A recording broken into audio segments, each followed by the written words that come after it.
Assalamualaikum warahmatullahi wabarakatuh. Halo anak-anak, bagaimana kabar kalian hari ini? Sudah siap belajar agama Islam ya? Sebelum kita mulai belajarnya, kita awali dengan berdoa terlebih dahulu. Mari angkat kedua tangan kita seraya berdoa. Bismillahirrahmanirrahim. Rabbi zidni ilma warzuqni fahma. Ya Allah, tambahkanlah ilmu kepadaku dan berilah aku pemahaman. Amin. Anak-anakku sekalian, pada hari ini kita akan belajar tentang Rasul Allah idolaku. Sebagai umat Islam, kita tentunya wajib meyakini adanya Nabi dan Rasul. Dan salah satu Nabi dan Rasul yang wajib kita imani adalah Nabi Daud alaihissalam. Setelah mempelajari materi ini, kalian diharapkan yang pertama mampu meyakini tentang kebenaran kisah Nabi Daud alaihissalam. Yang kedua, kalian dapat mengimplementasikan sikap berani sebagai pemahaman terhadap kisah teladan Nabi Daud alaihissalam. Yang ketiga, kalian memahami kisah keteladanan Nabi Daud alaihissalam. Dan keempat, kalian mampu menceritakan kembali kisah keteladanan Nabi Daud alaihissalam. Baiklah anak-anakku, Bapak langsung mulai ceritakan kisahnya ya. Jadi, Nabi Daud alaihissalam adalah salah seorang nabi keturunan dari Bani Israel, tepatnya dari Sibit Yahuda atau suku Yahuda. Beliau juga merupakan keturunan ke-13 dari Nabi Ibrahim alaihissalam. Nabi Daud alaihissalam hidup pada masa Raja Talut yang taat, serta pada masa Raja Jalut yang kafir. Pada masa itu terjadi peperangan antara tentara Raja Talut melawan tentara Raja Jalut. Dan dengan izin Allah, tentara Raja Talut dapat mengalahkan tentara Raja Jalut. Salah satu tentaranya adalah Nabi Daud alaihissalam yang dapat membunuh serta mengalahkan Raja Jalut serta tentaranya. Suatu ketika sesudah Raja Talut wafat, Nabi Daud alaihissalam diangkat menjadi seorang raja. Allah Subhanahu wa Ta'ala memberikan kerajaan serta ilmu pengetahuan kepada Nabi Daud alaihissalam, serta mengangkatnya menjadi seorang rasul dan memberikan karunia-Nya yang agung, yaitu berupa kitab Zabur. Coba anak-anak perhatikan firman Allah sebagai berikut. A'udzu billahi minasyaitonir rajim. Bismillahirrahmanirrahim. Wa rabbuka a'lamu biman fis samawati wal ard wa laqad faddalna ba'dan nabiyyina 'ala ba'di wa ataina Dawuda zabura.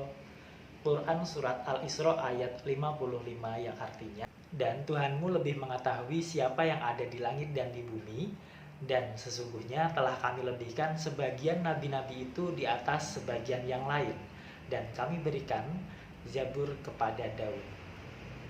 Anak-anak, kitab Zabur merupakan mukjizat bagi Nabi Daud alaihissalam. Selain itu, Nabi Daud memiliki keistimewaan, yaitu setiap pagi dan senja, gunung-gunung selalu bertasbih mengikuti tasbih Nabi Daud alaihissalam. Beliau juga memahami bahasa burung-burung, sehingga binatang-binatang pun juga ikut bertasbih mengikuti tasbih beliau. Selain itu, kerajaannya yang kuat belum pernah terkalahkan sama sekali. Sebaliknya, beliau selalu memperoleh kemenangan terhadap lawan-lawannya. Beliau menguasai tahtanya selama 40 tahun. Di antara mukjizat Nabi Daud alaihissalam lainnya adalah mampu melunakkan besi seperti lilin, dan kemudian mampu mengubah-ubah bentuk besi itu tanpa memerlukan api ataupun peralatan lainnya. Dari besi itu, Nabi Daud alaihissalam mampu membuat baju besi dengan tenunan dari bulatan-bulatan rantai yang saling menjalin berkesinambungan. Jenis baju besi ini memudahkan pemakaiannya lebih bebas bergerak, karena tidak kaku seperti baju besi biasa yang terbuat dari besi lembaran. Tentang mukjizat Nabi Daud alaihissalam ini dijelaskan dalam Quran surat As-Saba ayat 10-11 dan juga Quran surat Al-Anbiya ayat 80.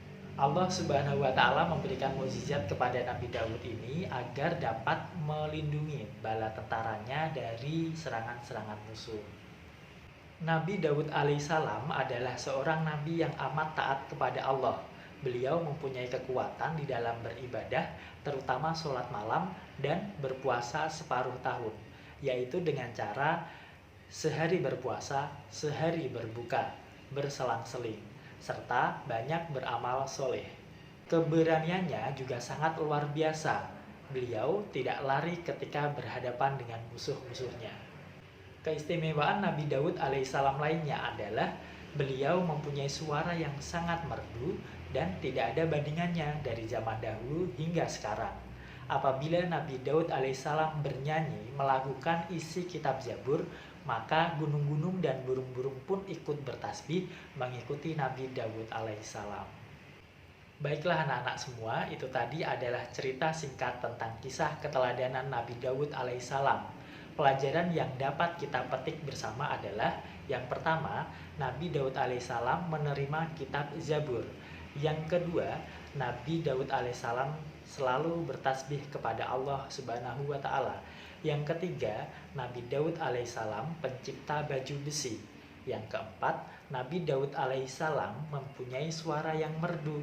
Yang kelima, Nabi Daud alaihissalam gemar berpuasa.